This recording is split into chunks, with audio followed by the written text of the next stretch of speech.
ketika kita berdoa, Ibu, kemarin doa yang paling utama, doa yang kita betul-betul minta saat Ramadan kira-kira apa, Bu? Sehat. Benar Ibu mau sehat? Ibu kalau tidak minta sehat, kira-kira dikasih sehatnya? Ibu nih nggak pernah minta doa ya Allah sehatkan, tapi Allah sehatkan nggak, Bu? Sehatkan. Ibu pernah nggak ya Allah besok saya pengen masih bisa nih ngunyah makanan besok, ada nggak yang minta begitu? Tapi Allah berikan. Jadi saat minta bagusnya yang paling urgent, yang paling urgent sekali bagi kita apa? Minta yang paling utama, yang paling urgent bagi diri kita, yang belum dijamin oleh Allah, kira-kira apa? Kalau sehat itu sudah dijamin, Bu, nggak bakalan ada orang yang sakit dari lahir sampai dengan meninggal, sampai meninggal sakit itu nggak ada. Punten, ada seorang hafiz najak yang sudah dinyatakan bahwa otaknya lumpuh, ya, dia sudah dinyatakan otaknya lumpuh oleh dokter, tetapi dia justru menjadi kamusnya Al-Quran. Dia mau ditanya berapa halaman berapa, ayat berapa dia bisa, terjemahannya apa, tafsirnya apa, hadisnya apa, dia bisa. Itu lumpuh secara otak, itu menurut dokter. Tetapi kalau kita minta, bagusnya yang paling utama adalah yang urgent bagi diri kita. Apa yang urgent bagi diri kita, yang betul-betul menguntungkan kita dan Allah belum jamin? Hah? Dimudahkan urusannya? Oh, diampuni dosanya? Boleh, ada lagi? Ridho Allah, ya. Yang paling utama, ya, ada 3 hal. Nikmat yang paling utama, kemarin beberapa pertemuan udah sering dibahas. Jangan lupa kita minta tetapkan iman, Islam dan ihsan. Kenapa? Sehat buat apa kalau nggak iman? Ya, sehat kita ya sehat, rezeki banyak, tapi kalau kita tidak dalam keadaan iman, tidak dalam keadaan Islam, nauzubillah. Yang paling urgent bagi diri kita, yang paling betul-betul membutuhkan kita, dan itu Allah belum jamin, itu adalah keimanan kita, keislaman kita, dan sampai dengan ihsan puncaknya. Jadi kalau minta ya Allah, ya tambahin setelahnya, ya Allah ridhoi saya. Ini yang paling utama. Kalau rezeki tanpa minta, punten Ibu, anak kita nih, anak kita sekolah, anak kalau nggak minta uang jajan kita kasih nggak, Bu? Enggak, katanya. Aduh, ngomel asik. Ya, kalau anak-anak tanpa minta pun kita ngasih ya, Bu. Kita sudah siapkan tidak? Kita sudah pikirkan tidak? Sudah kita pikirkan, kita sudah siapkan, bahkan itu jauh-jauh hari. Kalau sebulan sehari dia pengeluarannya sekian, ya dalam seharinya berarti sebulannya sekian, kita sudah pikirkan. Ya, kenapa? Tanpa minta pun anak-anak, tanpa minta kita sudah kasih. Kenapa? Orang tua, kewajiban orang tua kepada anaknya adalah apa? Memberikan kalau bapaknya berarti memberikan nafkahnya, kebutuhannya. Ada hak anak yang harus kita terpenuhi, yang harus kita penuhi. Begitupun Allah, kalau Allah sudah ciptakan, pasti Allah sudah jamin rezekinya. Kita aja yang cuma kandung, kita cuma yang dititipi, kita sudah jamin anak kita. Betul tidak? Yang belum dijamin apa? Kesuksesan anaknya nanti seperti apa? Ya nggak? Yakin nggak kita jamin anak kita, oh nanti kalau sekolahnya di sini dia bisa masuk kuliahnya ke sini, dia nanti dapat pekerjaan ini, penghasilan sedikit, itu dijamin tidak? Ya. Karena itu yang butuh kita ikhtiarkan. Kalau masalah hal yang sudah Allah jamin kepada kita, urusan rezeki, urusan sehat, urusan hal yang lain, boleh doa cukup sewajarnya, jangan berlebihan. Sewajarnya, ya, jangan berlebihan. Kalau berlebihan, minta nggak dikabulkan, kecewa, udah berhenti doanya. Betul kan? Ada yang begitu. Atau berdoa merasa berdoa dikabulkan, sudah berhenti doanya. Kedua kemungkinan, antara berhenti doanya karena sudah dikabulkan ataupun karena tidak dikabulkan. Ya, nah ini yang harus kita perhatikan untuk diri kita. Kenapa? Yang Allah belum jamin itu bagaimana kita tetap pada tetapan iman, Islam dan ihsan kita. Sampainya itu adalah butuh hidayah itu, makanya diminta setiap saat, minimal sehari berapa kali?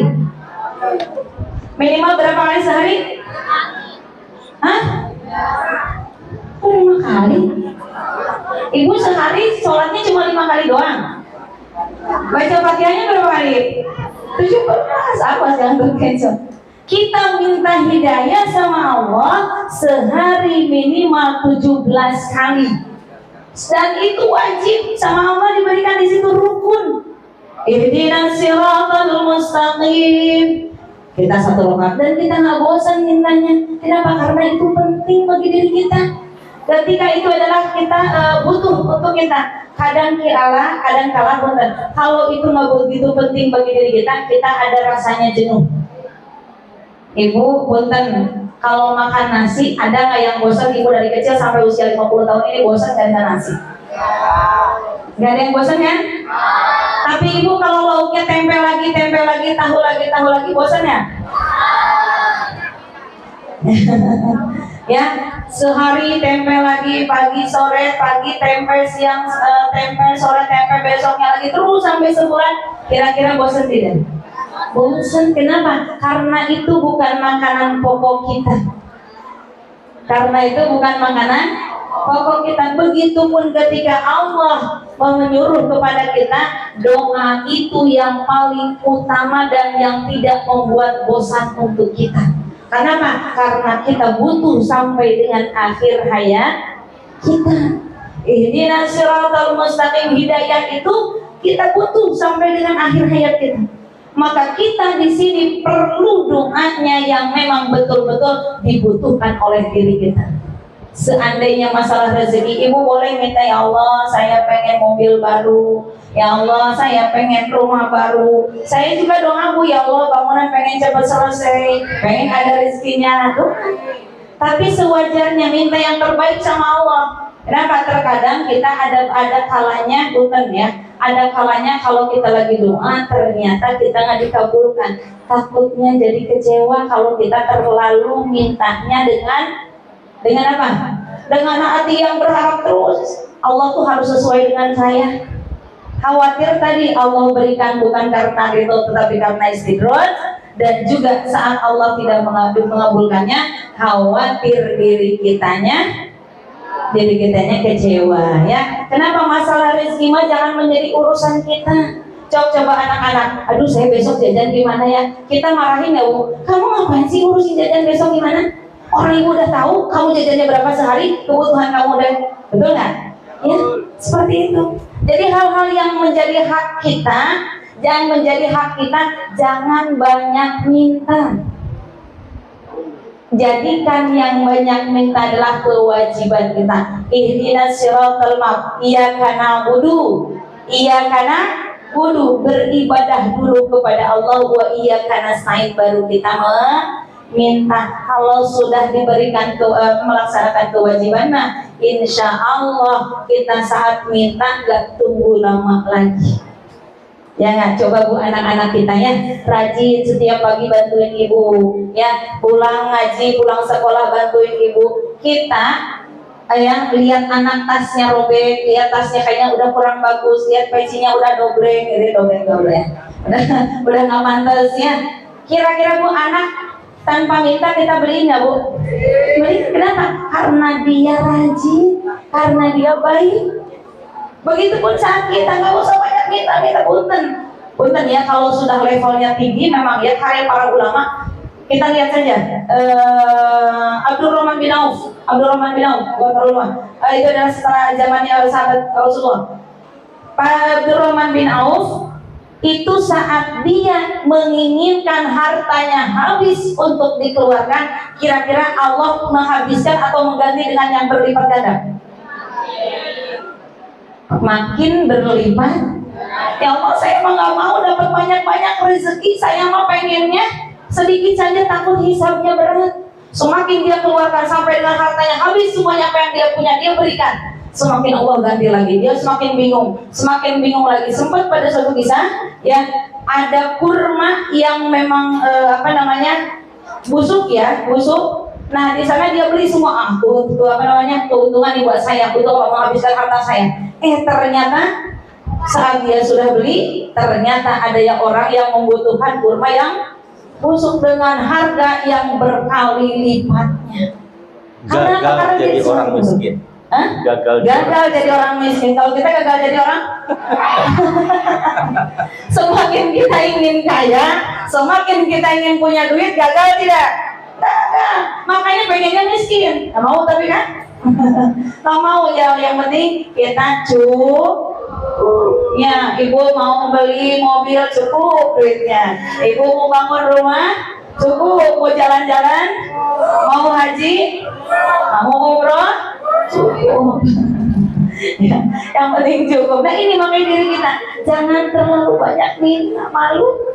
Ya takut tadi kayak anak-anak kita, mana mau banyak minta, giliran diminta tolong susah, bila disuruh susah. Nah ini perbaiki dulu ibadah kita insya Allah. Kalau sudah iya karena hanya kepada Allah kita beribadah dan memaksimalkan ibadah kita, memaksimalkan ikhtiar ibadahnya. Nanti setelah itu ikhtiar urusan dunianya silakan. Baru di sana kita minta insya Allah. Kata Allah ini mau bager gitu ya, orang bager, nggak banyak minta tapi dia banyak action.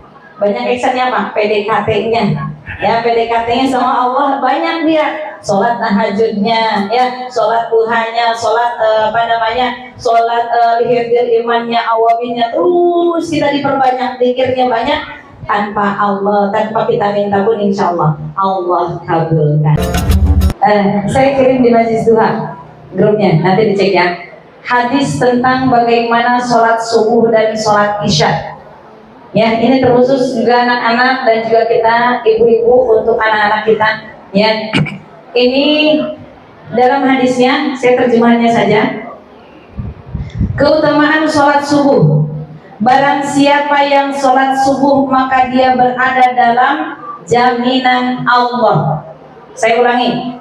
Barang siapa yang dia sholat subuh maka dia berada dalam jaminannya Allah Subhanahu wa ta'ala. Oleh karena itu jangan sampai Allah menuntut sesuatu kepada kalian dari jaminannya. Karena siapa yang Allah menuntutnya dengan sesuatu dari jaminannya, maka Allah pasti akan menemukannya dan akan menelungkupkannya di atas wajahnya dalam neraka jahanam.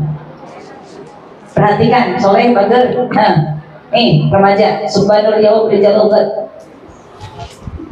Ketika kenapa di sini makanya Umi suka cerewet. Ada yang sholat isya, sholat subuhnya jam 10 nih. Ada di sini Bu. Sholat subuh sama duha digabungin. Subuhnya pakai kunut, duhanya pakai kunut. Ya. Kenapa?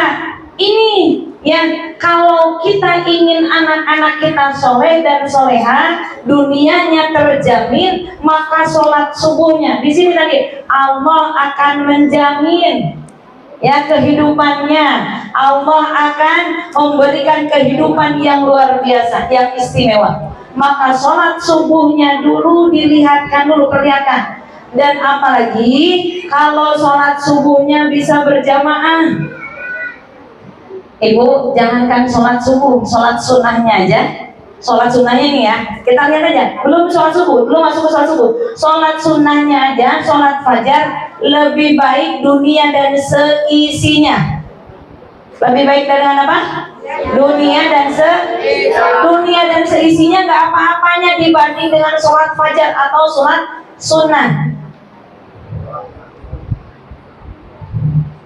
Ya. Perhatikan, makanya kita kenapa di sini? Yuk sholat subuh. Apalagi laki-laki sholat berjamaah itu, ya, masya Allah. Ketika kita baru tadi sholat sunnahnya saja, dunia dan seisinya lebih utama. Tambah lagi sholat subuhnya. Barang siapa yang melakukan sholat subuhnya, maka Allah jamin kehidupannya. Kira-kira enak nggak Bu? Enak banget. Ya, udah. Kalau ingin urusan dunia, kenapa Allah sudah jamin? Tadi urusan dunia mah jangan dipikirkan. Urusan dunia mah jangan terlalu kita riweuh untuk mempersiapkannya. Namun kita bagaimana laksanakan dulu kewajibannya, ya, dengan sebaik-baiknya. Ibu bapak semuanya, saat anak kita mengerjakan pekerjaan rumah tanpa kita minta, dengan anak yang kita minta dulu, kira-kira kita senangan yang mana? Tanpa ini ya, contohnya, Ma, ada yang bisa saya bantu? Itu senang nggak Bu? Senang banget. Ma, Ibu, ada yang bisa saya bantu?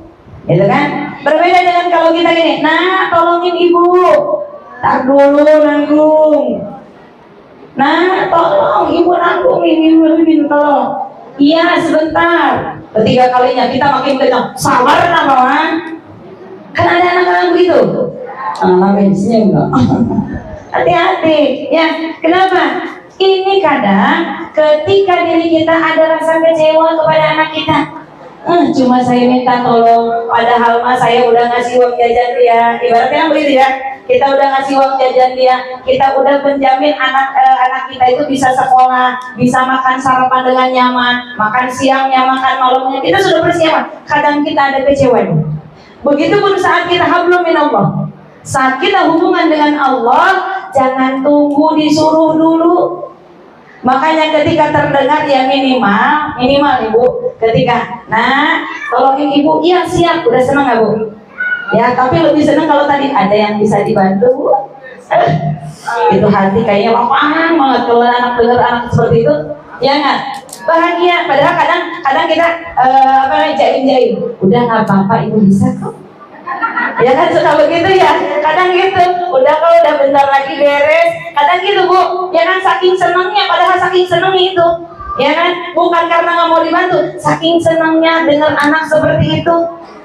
Nangkut bager, ya, curhatan mama nih, mewakili, ya, ya siap ya. Itu senangnya udah luar biasa ketika dengar seperti itu. Maka ketika diri kita, ketika Allah memanggil kita, hayya 'alas shalah, ya siap ya Allah. Allah senang. Apalagi kalau kita sebelum hayya 'alas shalah kita sudah siap ambil wudhu.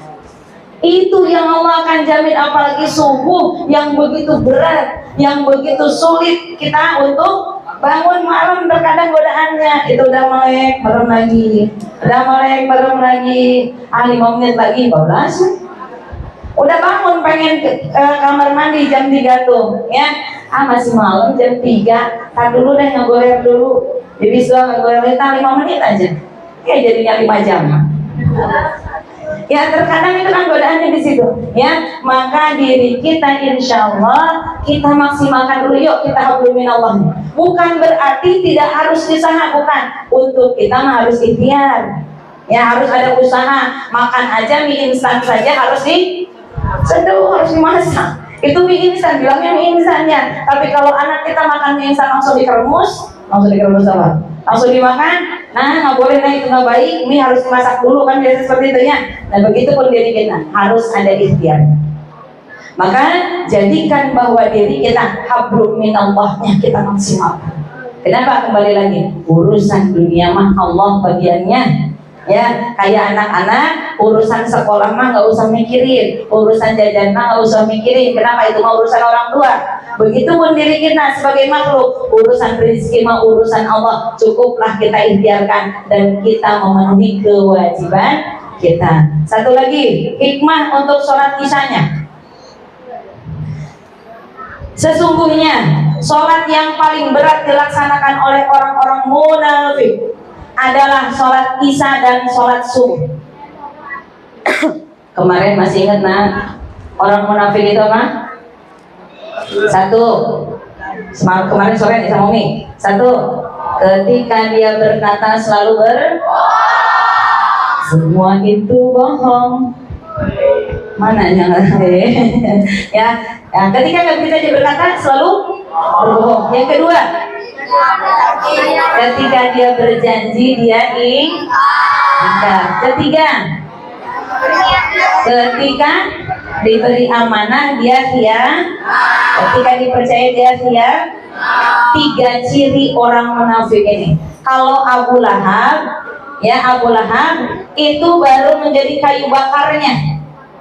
Abu Lahab ini baru menjadi kayu. Kenapa? Karena dia ingkar kepada Nabi Muhammad SAW dan juga tidak mau mengimaninya. Itu baru kayu bakarnya.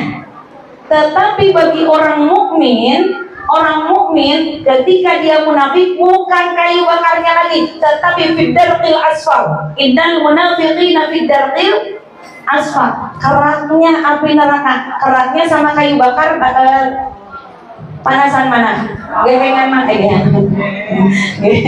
Ya, itu kan udah paling bawah ya. Kalau kerak itu paling bawah. Kalau kayu kan kadang mungkin ada di atasnya. So, coba kita lihat kalau pembakaran ya, yang paling bawah itu kan yang paling panas. Auzubillah. Bagi orang yang munafik, maka di situ balasannya api neraka, fid-darqil asfal, keraknya api neraka. Maka di sini kata Rasulullah SAW, sesungguhnya sholat yang paling berat dilaksanakan itu adalah orang-orang munafik, yaitu adalah sholat isya dan sholat subuh. Sekiranya mereka mengetahui keutamaan keduanya, niscaya mereka mendatanginya, sekalipun dia dengan merangkak. Dengan apa? Merangkak. Ya, kalaupun dia saking beratnya, nggak apa-apa, saya sambil merangkaknya. Contohnya lagi mabit, saking beratnya ke sono ngorondang. Tahu ngorondang? Merangkak. Saking aduh beratnya, ya kayak di sini kan ada sambil merem jalan gitu ya, kalian lagi malam, lagi mabit di bangun sholat tahajud. Nggak apa-apa, kenapa? Saking tahu keutamaannya sholat subuh dan sholat isya. Insya Allah. Nah ya, ini adalah hadis di hadis nomor 657. Keutamaan sholat subuh dan sholat isya berjamaah. Nih, karena saya share-nya yang di grup Majlis Duha, nanti anak-anak mau baca. Umi baca ini ya. Barang siapa sholat isya berjamaah, seolah-olah ia sholat malam separuh malamnya. Separuh malam itu berarti separuh berarti setengah ya? Setengah malam, bukan sepertiga lagi ya. Separuh malamnya. Barang siapa yang melaksanakan sholat isya berjamaah, maka dia sama dengan separuh malamnya. Kenapa salah satunya Darul Muqarrabin mengadakan sekarang sholat isya wajib di sini? Coba kalau di rumah berjamaah enggak? Kadang-kadang ya, kalau kamu hampir rumah samping masjid nggak berjamaah gitu ya. Nah ya, kenapa Umi di sini sekarang sholat santri dan anak Darul Muqarrabin sekarang wajib ngaji, apalagi SMP ya, wajib ngaji. Kenapa? Ini sayang banget. Kenapa? Sholat ketika kita sholat isya berjamaah